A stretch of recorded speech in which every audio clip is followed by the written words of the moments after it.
નમસ્કાર.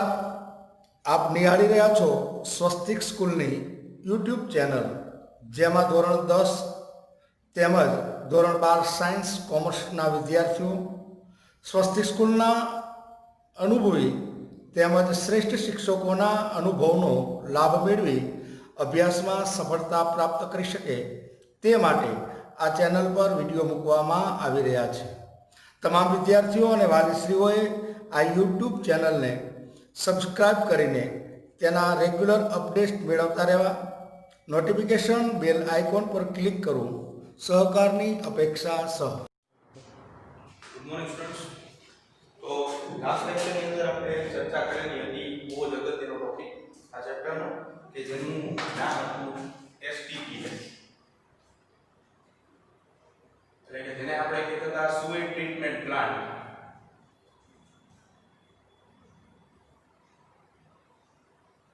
તો sewage treatment plant જે છે હવે આપણે આખો પ્લાન્ટ સમજી લઈએ, બરાબર છે. તો આખો પ્લાન્ટ જે છે ને એ બુકમાં કંઈ આપેલું નથી ખાસ કરીને, પણ આપણે કાર્યપ્રણાલીને યાદ રાખવા માટે સમજવા માટે પ્લાન્ટ સમજવો બહુ જરૂરી છે. તો સૌથી પહેલા આપણે શરૂઆત જે છે અહીંયાથી કરીશું. એમાં આપણે થોડા અંગ્રેજી વર્ડ્સનો યુઝ કરેલો છે જે હું તમને ગુજરાતી સરસ સમજાવતો જઈશ. તો સૌથી પહેલા સુએજ ટ્રીટમેન્ટ પ્લાન્ટ જે છે એ સુએજ ટ્રીટમેન્ટ પ્લાન્ટ જે છે એ આપણે સુએજ એટલે કે ઘરમાંથી નીકળતો દૂષિત કચરો એને શુદ્ધ કરીને પાણી જે છે એને ત્યારબાદ જળ સ્ત્રોતોમાં દાખલ કરીએ છીએ. તમે જોઈ શકો છો આખો પ્લાન્ટ જે છે મેં દોરેલો છે, એમાં આપણે અલગ અલગ પ્રક્રિયાઓ જોશું, બરાબર. તો જો સૌથી પહેલા શું છે તો કે રો સીવેજ એટલે કે જે ઘરગથ્થુ કચરો જે છે ને એ આપણે એક જગ્યાએ એકત્ર કરીએ છીએ. આ બધી જગ્યાએથી આપણે સીવેજ લાવ્યા, એ સીવેજને આપણે એક જગ્યાએ એકત્ર કર્યો એટલા માટે આપણે નામ આપશું રો સીવેજ, બરાબર. રો એટલે આપણે એમ કે કાચું મટીરીયલ હોય ને એને રો કહેવામાં આવે. તો હવે આ રો સીવેજ જ્યારે આપણે લઈ આવ્યા છે તો રો સીવેજ એટલે કે જે સીવેજ છે, બરાબર, એની સાથે આપણે ત્રણ પ્રક્રિયા આપી છે: પ્રાથમિક સારવાર, દ્વિતીય સારવાર અને તૃતીય સારવાર, બરાબર. તો એમાં અત્યારે સૌથી પહેલા આપણે શરૂઆત કરીશું પ્રાથમિક સારવારની. તો આપણે લાસ્ટ લેક્ચરમાં એવી ચર્ચા કરેલી હતી કે પ્રાથમિક સારવારના બીજા બે પેટા તબક્કા છે, એમાં એક ગાળણ છે અને બીજું જે છે એને અવસાદન તરીકે આપણે ઓળખીએ છીએ. તો અહીંયા જે રો સીવેજ છે તમારું એ સૌથી પહેલા ગાળણ તરીકે કામ કરશે. ગાળણમાં જે છે એ આપણે આવા ફિલ્ટરનો ઉપયોગ કરીએ છીએ. એટલે ફિલ્ટરની મદદથી શું થશે તો કે ગાળણની જે પ્રક્રિયા છે આ પ્રક્રિયાની અંદર ભૌતિક ઘન કચરો જે છે એ જુદો પડી જાય છે અને બાકીના જે ઘટકો જે છે એ આગળ વધી જાય છે. હવે બીજી એક અગત્યની વાત એવી છે કે આમાં ઘણી વખત શું થાય કે કપચીઓ આવેલી હોય, તો એના માટે આપણે કોમ્યુટર, બરાબર, કોમ્યુટર જે છે આનું કામ જે છે એ કપચીઓને તોડવાનું છે. કપચીઓને તોડવાનું કામ કરે છે. એટલે કપચી જે છે એનો ભાંગીને ભૂકો કરી નાખે. કપચી જે છે એને અંગ્રેજીમાં ગ્રીટ કહેશું આપણે. તો આ જે ભાંગીને ભૂકો થઈ જાય ને કપચીનો, એ ભાંગીને ભૂકો થઈ ગયો હોય ને એ જે જગ્યાએ એકત્ર કરીને એને આપણે ગ્રીટ ચેમ્બર કહેશું. એટલે આની અંદર શું થાય તો કે ભાંગી ગયેલી કપચી જે છે ને એનો ભૂકો થયેલો પડેલો તમને જોવા મળશે, બરાબર છે. હવે ત્યાંથી આગળ જઈને તો સૌથી પહેલા ઘટકોને આપણે દ્વિતીય ટાંકામાં દાખલ કરવાના હોય. એટલે દ્વિતીય ટાંકામાં તમને બે ઘટનાઓ મળે. તેમાં પહેલા ઘટકો જે છે જે તળિયે જમા થઈ ગયેલા હોય એટલે એને આપણે સ્લજ કહીશું. તળિયે જમા થયેલો કાદવ, કીચડ, ગોળાસની કાંકરીઓ આ બધું ભેગું થઈને સ્લજ બનાવશે. બીજા નંબર ઉપર શું થાય તો કે જે ઉપરની બાજુએ તરતું પાણી જોવા મળશે, બરાબર છે. તો જે આ ઉપરની બાજુએ તરતું પાણી જોવા મળે છે, તરતું પાણી, તરતા પાણી માટે શબ્દ વાપરશું ઇન્ફ્લુઅન્ટ, પણ આ પ્રાથમિક પ્રક્રિયાની અંદર મળે છે ને એટલે માટે આપણે શબ્દ બીજો વાપરશું પ્રાથમિક ઇન્ફ્લુઅન્ટ, બરાબર. તો જે ગ્રીટ ચેમ્બરમાંથી આપણું જે સ્લજ હતું એને હવે આપણે બે ભાગમાં ડિવાઈડ કરી નાખ્યું છે. એમાં પહેલો ભાગ જે છે તે તળિયે જોવા મળે તેને સ્લજ કહેશું ઉપરની બાજુ જોવા મળે ને તરતું પાણી કહેશું, જેને ઇન્ફ્લુઅન્ટ કહેવાય, પણ એ પ્રાથમિક પ્રક્રિયામાં મળે છે એટલે આપણે પ્રાથમિક ઇન્ફ્લુઅન્ટ કહેશું. તો અહીંયા સુધીની જે પ્રોસેસ જોઈએ આપણે, તો અહીંયા સુધીની પ્રક્રિયાને આપણે કહેશું પ્રાથમિક સારવાર, પ્રાઇમરી ટ્રીટમેન્ટ. હવે પ્રાથમિક સારવાર પૂર્ણ થઈ જાય પછી શરૂઆત થાય દ્વિતીયક સારવારની. તો દ્વિતીયક સારવારમાં શું થશે? તો પહેલા આપણે ઇન્ફ્લુઅન્ટ ઉપર ફોકસ કરીએ, બરાબર છે? સ્લજ જે છે એ આપણે પછી જોશું. તો ઇન્ફ્લુઅન્ટ જે છે એ ઇન્ફ્લુઅન્ટ એટલે તરતું પાણી જે છે એ આ માર્ગે ધીમે ધીમે ધીમે ધીમે કરતું આગળ જશે, આમ આગળ વધે. હવે પ્રાથમિક ઇન્ફ્લુઅન્ટ એટલે કે તરતું પાણી ધીમે ધીમે આગળ વધતું જાય તો અહીંયા એક છે વાયુ મિશ્રક ટેન્ક આપેલો છે. મેં તમને ત્યાં એવી પણ વાત કરેલી હતી આપણે કે અહીંયા વાયુ મિશ્રક ટેન્કની અંદર જે ટેન્ક છે એમાં આપણે આંદોલકો જે છે એ ગોઠવેલા હોય છે.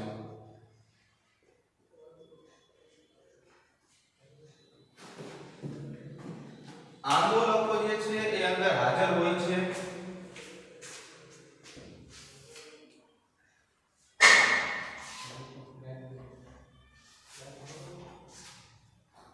તો જે આંદોલકો જે છે એ શું કામ કરે છે? તો કે દ્રાવણને મિક્સ કરે, ભેગું કરી નાખે, દ્રાવણ ખડ પડે, આપણે એવો શબ્દ વાપર્યો હતો. સાથે સાથે ત્યાં એર કમ્પ્રેસર પણ છે, એટલે દબાણપૂર્વક હવા જે છે ને એને અંદર દાખલ કરશે. એટલે આનું કામ જે છે એ દબાણપૂર્વક હવાને દાખલ કરવાનું છે.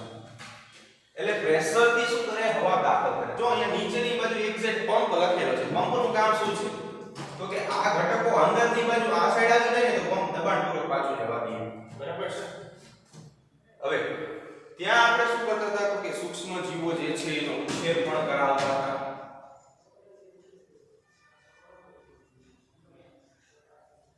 એટલે સૂક્ષ્મ જીવનો ઉછેર થાય ત્યાં. એટલે આપણે ત્યાં એવી વાત કરી હતી કે બીઓડી, બરાબર, બાયોકેમિકલ ઓક્સિજન ડિમાન્ડ જે છે એમાં થોડો ઘણો ફેર પડતો હતો. બીઓડી ફરી એકવાર વાત કરીને બીઓડી તો બાયોકેમિકલ ઓક્સિજન ડિમાન્ડ, જેને આપણે ગુજરાતીમાં કહેતા હતા જૈવ રાસાયણિક ઓક્સિજન માંગ. તો બીઓડી જે છે કે જેને આપણે બાયોકેમિકલ ઓક્સિજન ડિમાન્ડની વાત કરીએ છીએ, એ સૂક્ષ્મ જીવોનો ઉછેર કરાવી એટલે બીઓડી ની માત્રા જે છે ધીમે ધીમે ઘટે. એટલે બીઓડી ની માત્રા ઘટે. શું લેવા ઘટે? આપણે આગળના લેક્ચરમાં વાત કરેલી છે. એટલે બીઓડી ઘટે એટલે એને પરિણામે શું થાય? તો કે પ્રદૂષણની માત્રા ઘટે.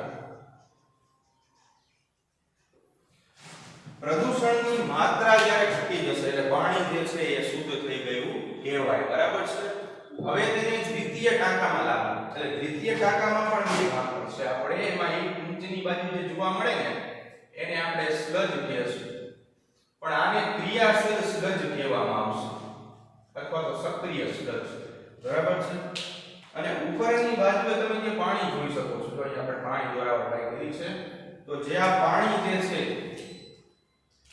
એ પાણીને આપણે ઇન્ફ્લુઅન્ટ જ કહેતા હતા, પણ આ જે છે દ્વિતીય તબક્કામાં મળે છે ને એટલે એને દ્વિતીય ઇન્ફ્લુઅન્ટ કહેશું આપણે, બરાબર છે? તો દ્વિતીય ઇન્ફ્લુઅન્ટ જે છે ને એ ધીમે ધીમે આગળ વધે. તો અહીંયા સુધીની જે પ્રક્રિયા છે એને આપણે નામ આપીશું દ્વિતીય સારવાર, સેકન્ડરી ટ્રીટમેન્ટ, બરાબર છે? દ્વિતીય સારવાર પૂર્ણ થઈ જાય એટલે આપણે આગળ શું કરાવીએ છીએ? ત્યાં તો જંતુનાશકોનો ઉપયોગ કરાવીએ છીએ, જે દ્વિતીય સારવારનું ઉદાહરણ છે. તૃતીય સારવારનું ઉદાહરણ છે. જંતુનાશકોની અંદર આપણે વાત કરેલી હતી કે એમાં આપણે ક્લોરીન, પેરાક્લોરીન અને ઓઝોન જેવા ઘટકો જે છે એ એડ કરીને, બરાબર છે, એનો ઉપયોગ કરાવીએ છીએ. અને ત્યારબાદ જે પાણી નીકળે આપણે એને સીધે સીધું આપણે જળ સ્ત્રોતમાં દાખલ કરી શકાય. એટલે પ્રદૂષિત જે પાણી હતું એનું રૂપાંતરણ આપણે સામાન્ય પાણીની અંદર કરી નાખ્યું છે. હવે પ્રશ્ન એવો થાય કે આપણે વાત એ કરી હતી કે અજારક ટાંકો કેવો હોય. તો અહીંયા મેં બીજો એક જે ટાંકો દોરેલો છે આ અજારક ટાંકો છે કે જેને એનએરોબિક સ્લજ ડાયજેસ્ટર કહેવાય. એનએરોબિક સ્લજ ડાયજેસ્ટર અથવા તો અજારક ટાંકો. એની અંદર શું કરવામાં આવે તો જે અહીંયા મેં સ્લજ લખેલું છે અહીંયાથી સ્લજ દાખલ કરશું આપણે. ત્યાં અજારક શ્વસનની ક્રિયા થાય એટલે કે ઓક્સિજનની ગેરહાજરીમાં પ્રક્રિયા થાય એટલે કે શું થાય તો કે ઉપરની બાજુથી બાયોગેસ નીકળે. તમે જાણો છો કે CH4 CO2 અને H2S જેવા ઘટકો બાયોગેસમાં મુખ્ય હોય છે અને નીચેની બાજુએથી આપણે સ્લજ બહાર કાઢીએ છીએ. તો આ સ્લજ જે બહાર નીકળે છે એ ખાતર તરીકે ઉપયોગી બને છે. એટલે આપણે કરીએ છીએ શું તો કે અહીંયાથી સ્લજ જે છે ને એને પછી આપણે અહીંયા આગળ લઈ જઈશું. એવી રીતે અહીંયાથી જે સ્લજ આવે છે ક્રિયાશીલ સ્લજ એને ધીમે ધીમે આગળ લઈ જઈશું. અહીંયા મૂકીશું. બધા સ્લજને એક જ જગ્યાએથી સીધા બાયોગેસમાં દાખલ કરશું. બરાબર.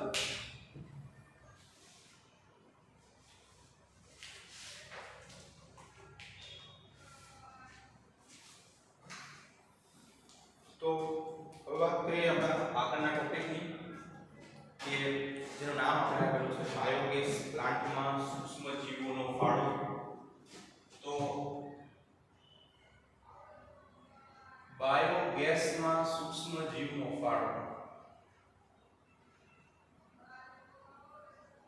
આપણો આગળનો ટોપિક છે.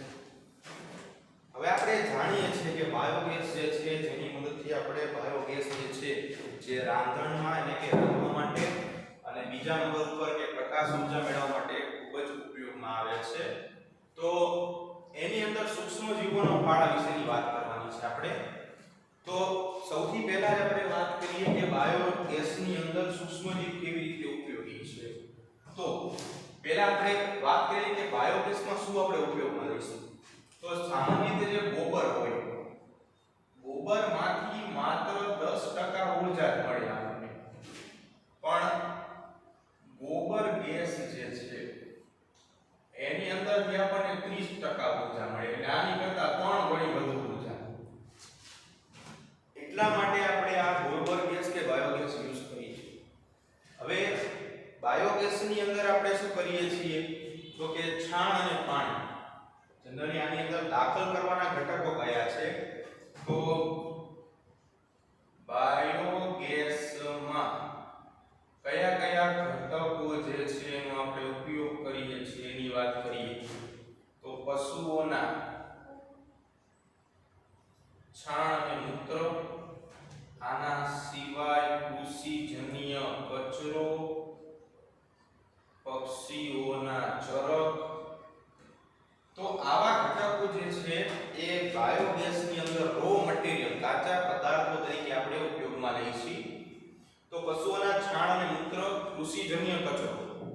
કૃષિજન્ય કચરામાં શું હોય કે ઘણી વખત અમુક પાંદડાઓનો કચરો, વનસ્પતિનો સડેલો કચરો એ બધો કૃષિજન્ય કચરામાં આવશે. પક્ષીઓના ચરક બરાબર જે ખાસ કરીને પોટ્રી ફોર્મ એટલે કે મરઘાઓ છે કેન્દ્રમાંથી ઉપયોગમાં લેતા હોય છે આપણે. તો પશુઓનો છાણ એની અંદરથી જે ગેસ મળે એને આપણે નામ આપીશું ગોબર ગેસ. તો એમાં સૂક્ષ્મજીવની કેટલીક લાક્ષણિકતાઓ છે તો કે જે પશુઓ છે જે મોટા ભાગે વનસ્પતિનો ખોરાક તરીકે ઉપયોગ કરે છે બરાબર. અને વનસ્પતિમાં મેઇન કન્ટેન્ટ જે છે એની કોષ દિવાલનો ઘટક એ સેલ્યુલોઝ છે બરાબર. પોલીસેકેરાઇડ છે સેલ્યુલોઝ. એટલે એનું પાચન થાય અને ઊર્જા મળે પશુઓને. તો પશુઓની અંદર આમાશયનો વિસ્તાર આવેલો હોય, જઠરનો એક ભાગ છે. આ આમાશયની અંદર મિથેનોજેન્સ બેક્ટેરિયા કે જે મિથેનોબેક્ટર બેક્ટેરિયા તરીકે જાણીતા છે એ આવેલા હોય છે. અને આ બેક્ટેરિયા તે બાયોગેસમાં ઉપયોગી બનશે. આપણને બાયોગેસમાં ઉપયોગી બને બરાબર છે. આ બેક્ટેરિયા બેક્ટેરિયા શું કરે તો કે જે અપાચિત ઘટકો છે, આપણે 11મા ધોરણમાં જે પાચન અને અભિશોષણ ચેપ્ટર જોયું હતું, એમાં આપણે એવી થોડી ચર્ચા કરેલી હતી, તમને યાદ હોય તો, કે જે અપાચિત ઘટકો હોય ને કે જેનું પાચન નથી થઈ શકતું, આપણે જેટલો ખોરાક લઈએ છીએ એ બધો ખોરાક કઈ પાચન થઈને ઉપયોગમાં નથી આવતો, એમાંનો અમુક માત્રાનો ખોરાક જે છે ને એ અપાચિત સ્વરૂપે રહી જાય છે, અને જે આ અપાચિત સ્વરૂપે રહી ગયો તો ખોરાક જે રહ્યો ને એ અંતે મળ બનાવે, બરાબર છે? તો જે વધારાના ખોરાકના ઘટકો આની અંદર જમા થયેલા હશે એની ઉપર આ બેક્ટેરિયા જે છે એ કામ કરશે અને એમાંથી બાયોગેસના ઘટકો જે છે એ પ્રોડ્યુસ કરશે. તો હવે પાચન માટે કઈ રચના જવાબદાર હોય, બરાબર? તો જે પશુઓ હોય એની અંદર એક એપેન્ડિક્સ નામની રચના હોય, જે આપણી અંદર પણ હાજર હોય. ગુજરાતીમાં એને આપણે આંત્રપુચ્છ કહીએ છીએ, એને કહેવાય એપેન્ડિક્સ. તો આ એપેન્ડિક્સ કે આંત્રપુચ્છ એ શું કરે છે તો કે એક ઉત્સેચકનો સ્ત્રાવ કરે છે કે જેને સેલ્યુલેઝ કહેવાય. તો આપણે વાત કરી હતી કે જેની પાછળ એઝ લાગે ને એને ઉત્સેચક સ્વરૂપ આપણે આપી છે. તો આ આંત્રપુચ્છ જે છે એ સેલ્યુલોઝનું સ્ત્રાવ કરશે અને સેલ્યુલોઝનું પાચન કરવાનું કામ કરે. સેલ્યુલોઝનું શું કરશે? પાચન કરશે. એટલે સેલ્યુલોઝનું પાચન કરે અને બાકીના ઘટકો ઉપર મિથેનોજેન્સ કામ કરશે. એટલે આ બધાને આપણે દાખલ કરીએ છીએ, બરાબર છે? જો તમે ધ્યાનપૂર્વક જો તો મેં અહીંયા એક બાયોગેસ પ્લાન્ટ પણ બનાવેલો છે કે જેની અંદર છાણ અને પાણી આ બે ઘટકો જે છે ને આપણે અહીંયાથી દાખલ કરી છે. એનો એન્ડિંગ પોઈન્ટ તમે જુઓ, સીધો નીચેનો પાછળ ભાગ છે. એટલે કહેવાનો અર્થ એવો થયો કે છાણ અને પાણી જે છે ને અહીંયા તળિયે જમા થઈ જશે.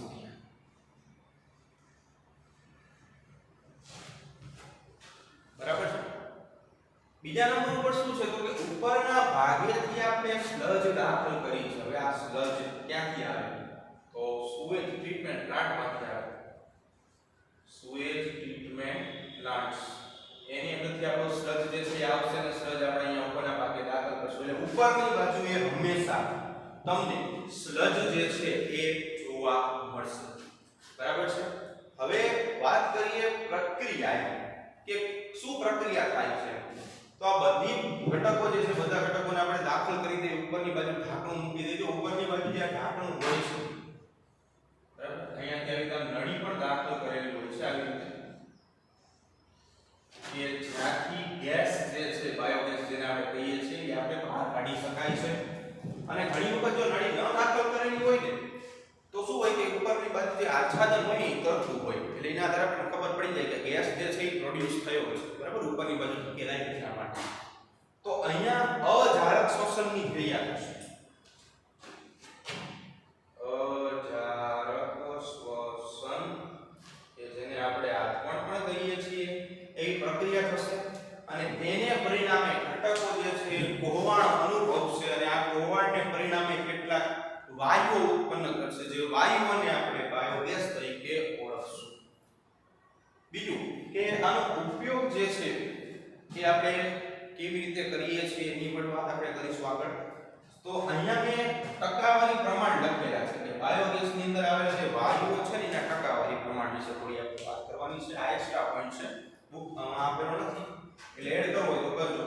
એટલે બધાની ટકાવારી પ્રમાણ આપેલું છે અહીંયા. તો એ ટકાવારી પ્રમાણની અંદર જો આપણે વાત કરીએ તો CH4 કે જેને આપણે મિથેન કહીએ છીએ એ 50 થી 75% જેટલું છે. બરાબર છે? એટલે મેક્સિમમ માત્રા જે છે એ કોની છે? મિથેનની છે. બીજા નંબર ઉપર CO2 કાર્બન ડાયોક્સાઇડ ની વાત કરી જે 25% થી 50%, બરાબર, વેરીએબલ હોય, બદલાતું રહેતું હોય. નાઇટ્રોજન વાયુ 0 થી 10%, હાઇડ્રોજન વાયુ 0% થી 1%, H2S હાઇડ્રોજન સલ્ફાઇડ કહેવાય, બરાબર, કેમિસ્ટ્રીમાં ભણતા હશો તમે.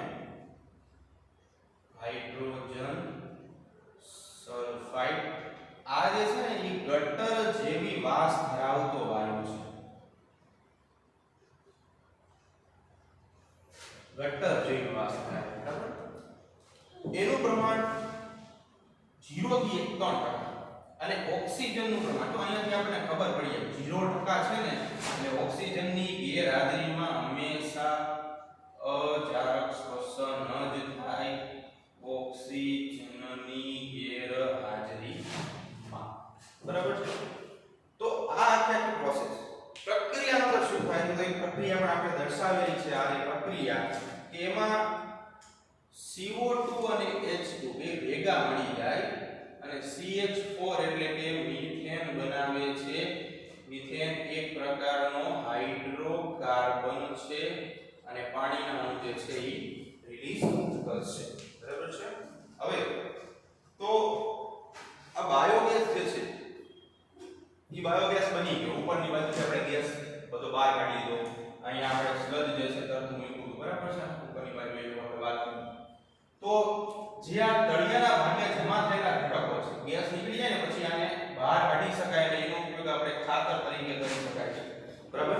સડેલો જે ઘટક જે છે કોવાયેલો ઘટક એમાં પોષક ઘટકોની પ્રમાણતા જે છે એ વધારે હોય એટલે વનસ્પતિને જો આવા ખાતર આપવામાં આવે તો વનસ્પતિની વૃદ્ધિ જે છે એ યોગ્ય થઈ શકે છે. હવે ખાતર નીકળી જાય ગેસ પણ નીકળી જાય. બરાબર છે? એટલે આપણને એક સાથે બે પ્રોડક્ટ મળે અહીંયા. એક તો ગેસ મળે અને બીજા નંબર ઉપર ખાતર મળે. તો જે આપણને ગેસ મળ્યો છે એ ગેસ જે છે બાયોગેસનો ઉપયોગ ક્યાં ક્યાં થાય તો ઊર્જાની દ્રષ્ટિએ આપણે વાત કરી છે. તો આ જે ઊર્જા જે છે એક તો રાંધવા માટે ઉપયોગમાં લઈ શકાય અને બીજી પ્રકાશ ઊર્જા મેળવવા માટે પણ આપણે એનો ઉપયોગ કરી શકીએ છીએ. બીજા નંબર ઉપર કે કેટલીક એવી સંસ્થાઓ છે કે જેમાં કેવીઆઈસી નામ આપણે આપ્યું છે. બે નામ તમને બુકની અંદર આપ્યા છે. ફૂલ ફોર્મ યાદ રાખજો ખાસ. KVIC Khadi and village industries commission અને IARI છે ઇન્ડિયન એગ્રીકલ્ચર રિસર્ચ ઇન્સ્ટિટ્યૂટ. આ બંને જે છે એ બાયોગેસના નિર્માણમાં ખૂબ જ મહત્વપૂર્ણ કામગીરી કરી રહ્યા છે. બરાબર છે? ગામડાઓની અંદર બાયોગેસ વિકસાવીને જે કૃષિજન્ય કચરો છે આ ઉપરાંત જે ઉત્સર્ગ ઘટકો છે એનો યોગ્ય માત્રામાં ઉપયોગ કરીને બરાબર છે બાયોગેસ દ્વારા ગેસ એટલે કે ઊર્જા અને ખાતર બંને મેળવી શકાય છે. એટલે જે દૂષિત ઘટકો છે એનો રીયુઝ કરીને ફરી વખત ઉપયોગ કરીને આપણે ઊર્જા મેળવી શકીએ છીએ.